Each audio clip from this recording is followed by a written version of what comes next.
जुर्म की दुनिया का इतिहास कई खौफनाक मुजरिमों के करतूतों से भरा पड़ा है।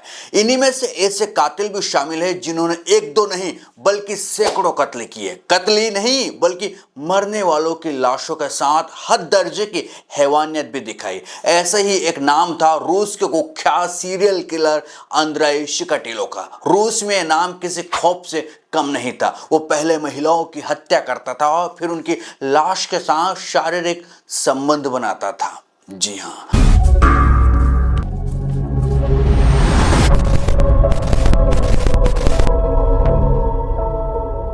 नमस्कार। पीटीएफ रिपोर्ट में आप सभी का स्वागत है। आज की जो घटना मैं आपको सुनाने वाला हूं वो बड़े ही दर्दनाक है, बड़े ही हैरान कर देने वाली है। तो अंद्रेई शिकाटिलो का जन्म 16 अक्टूबर 1936 को सोवियत रूस के यूक्रेन में हुआ था। वो पेशे से टीचर था, लेकिन वो बचपन में यौनहीन भावना से ग्रस्त हो गया था। इसी का नतीजा था कि वो हर वक्त इसी के बारे में सोचता था। उसके सिर पर जुनून सवार हो जाता था जिसमें वो कुछ भी कर गुजरने को तैयार रहता था। यही वजह थी कि उसे महिलाओं का कत्ल कर अपनी हवस मिटाने की लत लग गई थी।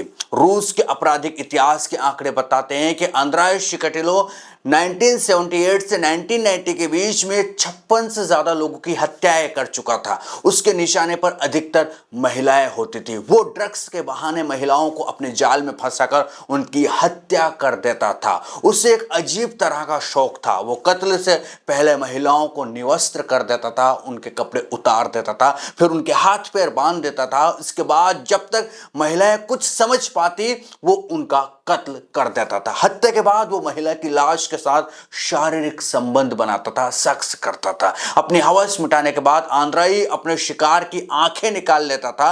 उसके बाद वो महिला के प्राइवेट पार्ट को काट दिया करता था, मानो उस वक्त उसके दिमाग पर शैतान सवार हो। शिकाटिलो ने 1978 में अपना पहला अपराध किया था जब उसने 9 साल की एक लड़की येलेना जाखरोवा का अपहरण कर उसकी हत्या कर दी थी। उसने इस घटना के बाद पुलिस को गुमराह करने के लिए सबूतों को नष्ट करने का भी प्रयास किया। हालांकि इस पहली घटना के बाद पुलिस उसे पकड़ने में असफल रही थी और वो अपने क्रूर वारदातों को जारी रखने में सक्षम रहा।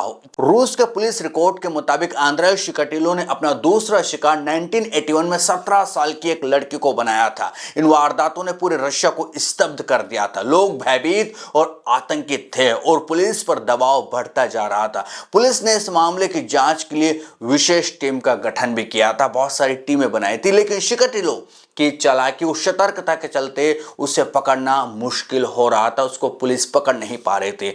शिकाटिलो की पकड़ 1984 में संभव हो पाई जब वो एक गवाह ने उसे रेलवे स्टेशन पर एक लड़की के साथ देखा। पुलिस ने तुरंत कार्रवाई की और उसे गिरफ्तार कर लिया। हालांकि पर्याप्त सबूतों की कमी के चलते उसे तुरंत छोड़ना पड़ा था, लेकिन पुलिस ने उस पर नजर बनाए रखी। अपनी घिनौनी और खौफनाक वारदातों से वो इतना बदनाम हुआ है कि उसे बुचर ऑफ रोस्टोव और द रेड रिपर और द रोस्टोव रिपर के नाम से भी जाना जाता था। लेकिन कहते हैं ना कि जुर्म के पांव लंबे नहीं होते हैं। आखिरकार पुलिस ने 20 नवंबर 1990 को अंद्रेई शिकाटिलो को गिरफ्तार किया और हैरानी की बात तो यह थी कि पकड़े जाने के बावजूद भी उसने अपना जुर्म कबूल नहीं किया था। अदालत में मामला चलता रहा, लेकिन 14 फरवरी 1994 को उसे उसके गुनाहों की सजा मिल गई और उसके सिर में गोली मारकर उसकी हत्या कर दी गई। इस तरह से रूस में जो आतंक था वो दरअसल खत्म हुआ। लोगों के दिमाग में जो शिकाटिलो की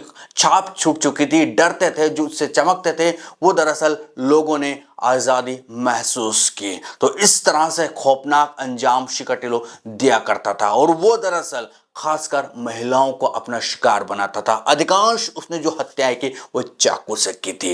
तो ये कहानी थी आज सोवियत संघ की, जब दरअसल अलग नहीं हुआ था, रूस अलग नहीं हुआ था, सोवियत संघ का हिस्सा था, उस समय की ये कहानी है। बड़ी ही दर्दनाक कहानी है। तो कैसी लगी जरूर बताएं। अगर ठीक ठाक लगती है इसी तरह की और भी स्टोरी आपको सुनना है तो हमारे चैनल को सब्सक्राइब कीजिए, वीडियो को लाइक कीजिए और शेयर कीजिए। फिर मिलेंगे किसी दूसरी स्टोरी के साथ, तब तक के लिए नमस्कार।